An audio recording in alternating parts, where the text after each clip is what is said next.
Hi friends, welcome back to our channel. Friends, మనకు TET ప్రిలిమినరీకి అలాగే initial మనకు response sheet కూడా పెట్టడం అనేది జరిగింది. ఇక్కడ చూడొచ్చు, వెబ్సైట్ ఓపెన్ చేస్తే మనకు ఇక్కడ చూపిస్తుంది ఇనిషియల్ కీ అని. ఇనిషియల్ కీ అలాగే ఇక్కడ ఓఎంఆర్ షీట్. ఓకే, వీటిని మీరు ఎలా డౌన్లోడ్ చేసుకుని చూద్దాం. ఇక్కడ మీరు ఇనిషియల్ కీ దగ్గర క్లిక్ హియర్ అని క్లిక్ చేయండి. క్లిక్ చేస్తే ఇక్కడ చూపిస్తుంది పేపర్ 1 ఏ రోజులో జరిగింది, మీరు ఏ రోజుల ఎగ్జామ్ రాశారు అనేది, పేపర్ 2 ఎప్పుడు, ఏ సబ్జెక్టు ఏ రోజు రాశారు మీరు అనేది క్లియర్గా ఇక్కడ మీకు చూపించడం అనేది జరుగుతుంది. ఓకే, దీని మీద క్లిక్ చేసి మీరైతే డౌన్లోడ్ అయితే చేసుకోవచ్చు. నేను ఇక్కడ డౌన్లోడ్ మీద క్లిక్ చేశాను. క్లిక్ చేస్తే ఇక్కడ కీ అనేది డౌన్లోడ్ అవుతుంది, అంటే మీ నెట్వర్క్ స్పీడ్ బట్టి డౌన్లోడ్ అవ్వడం అనేది జరుగుతుంది అనమాట. సో ఇక్కడ పేపర్ 1 పేపర్ 2 మీరు కీ అయితే డౌన్లోడ్ అయితే చేసుకోవచ్చు.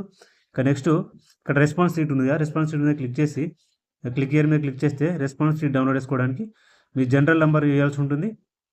అట్లాగే మీ హాల్ టికెట్ నెంబరు, తర్వాత డేట్ ఆఫ్ బర్త్, ఇక్కడ పేపర్ సెలెక్ట్ చేసుకోవాలి. పేపర్ 1 పేపర్ 2 అనేది సెలెక్ట్ చేసుకొని ఇక్కడ ప్రొసీడ్ మీద క్లిక్ చేయాలి. ఇప్పుడు నేను ఇవి ఇచ్చి చూపిస్తాను. ఫ్రెండ్స్, మీ యొక్క general number, hall ticket number, date of birth చేసిన తర్వాత ఇక్కడ ప్రొసీడ్ మీద క్లిక్ చేయండి. ప్రొసీడ్ మీద క్లిక్ చేయగానే మీకు ఏది మనకు రెస్పాన్స్ షీట్ అనేది డౌన్లోడ్ కావడం జరుగుతుంది. డౌన్లోడ్ కావడానికి కొంచెం మనకు సమయం అయితే పడుతుందన్నమాట. మీకు డౌన్లోడ్ అయ్యే వరకు చూపిస్తాను. డౌన్లోడ్ చేసి